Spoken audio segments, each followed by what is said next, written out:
Iniimbestigahan ng pulisya ang tangka-umunong pagdukot sa isang batang babae sa Angat, Bulacan. Ang problema, hirap silang matukoy ang mga salarin.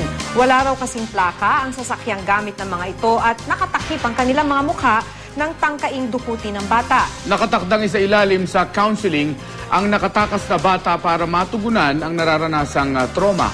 Pinaigting na rin ng mga otoridad ang seguridad sa lugar. Makibalita tayo kay Joy Segi.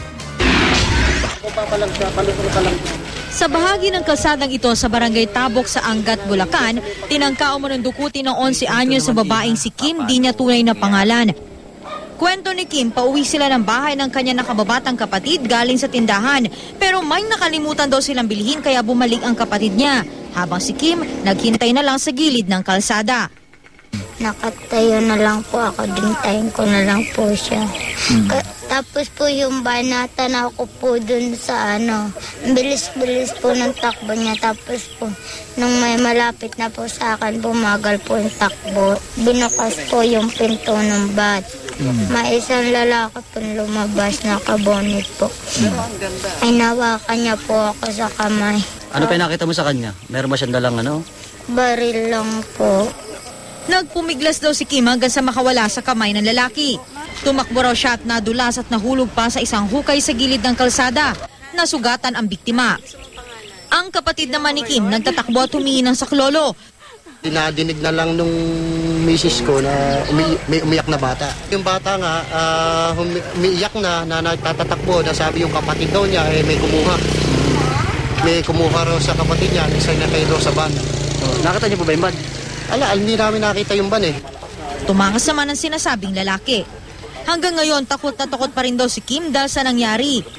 Lalo pa raw siya natakot nang makitang may 3 pang batang tila nakagapos sa likod ng van. Hindi rin daw ito ang unang pagkakataon na tinangka siyang dukutin.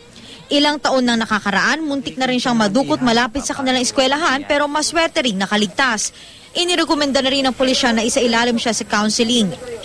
Sobrang takot po. Parang halos bata pa lang inalagaan mo na. Tapos pagdating ganitong edad kukunin nila. Ikinasana ng pulisya ang follow-up operation para sa insidente. Pero nahihirapan daw sila dahil bukod sa wala umanong plaka ang van na ginamit, nakatakip din ang mukha ng mga salarin kaya hindi magawa ng sketch. Sa ngayon, 2 anggulo raw ang kanilang tinitignan.